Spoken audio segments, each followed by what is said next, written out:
حضرت سیدنا عمر فاروق رضی اللہ تعالیٰ عنہ فجر کی نماز کا ٹائم تھا۔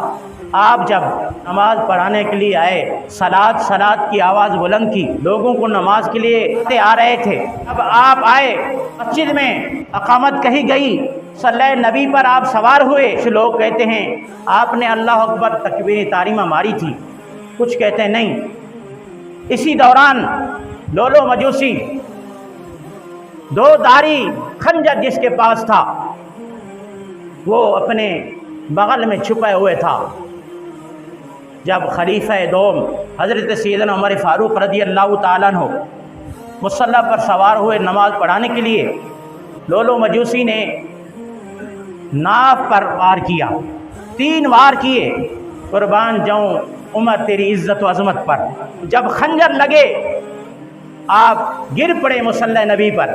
اس دوران نماز کا ٹائم تھا، آپ نے عبد الرحمن بن عوف کو حکم دیا میرے محبوب کے مصلی پر سوار ہو، صحابہ کو نماز پڑھاؤ۔ خنجر لگا ہوا ہے، زہریلا خنجر، موت کی کشمکش میں ہیں، لیکن صحابہ میں تفریق نہیں پھیلی، صحابہ نے نماز نہیں چھوڑی، اللہ کا فرض جماعت نہیں چھوڑی۔ ہمیں ایک کانٹا چبھتا ہے تو اللہ کی نماز چھوڑ دیتے ہیں، ہم سر میں درد ہوتا ہے تو نماز چھوڑ دیتے ہیں۔ قسم خدا کی وہ بھی میرے محبوب کے صحابہ تھے۔ حضرت عمر فاروق پڑھے ہیں، آپ نے کہا عبد الرحمن بن عوف نماز پڑھاؤ۔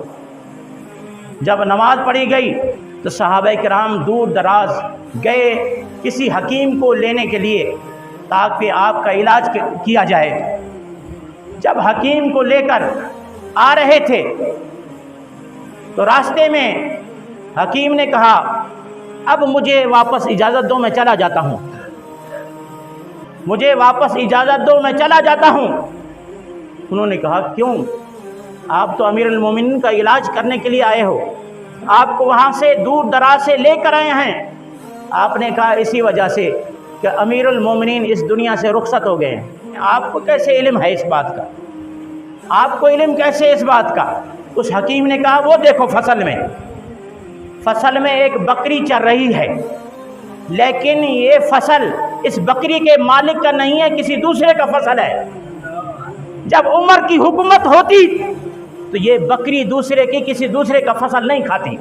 ایسا عدل و انصاف تھا کہ یہ بکری کسی دوسرے کی ہے، دوسرے کا فصل نہیں کھاتی، اپنے مالک کا فصل کھاتی، لیکن فصل دوسرے کے، بکری کسی دوسرے کی ہے۔ اسی وجہ سے مجھے معلوم ہو گیا عمر اس دنیا سے چلا گیا۔ صحابہ نے کہا جب ہم واپس آئے، حکیم تو راستے سے چلا گیا، جب ہم واپس آئے تو کیا دیکھتے ہیں، واقعی عمر فاروق وصال پا چکے تھے۔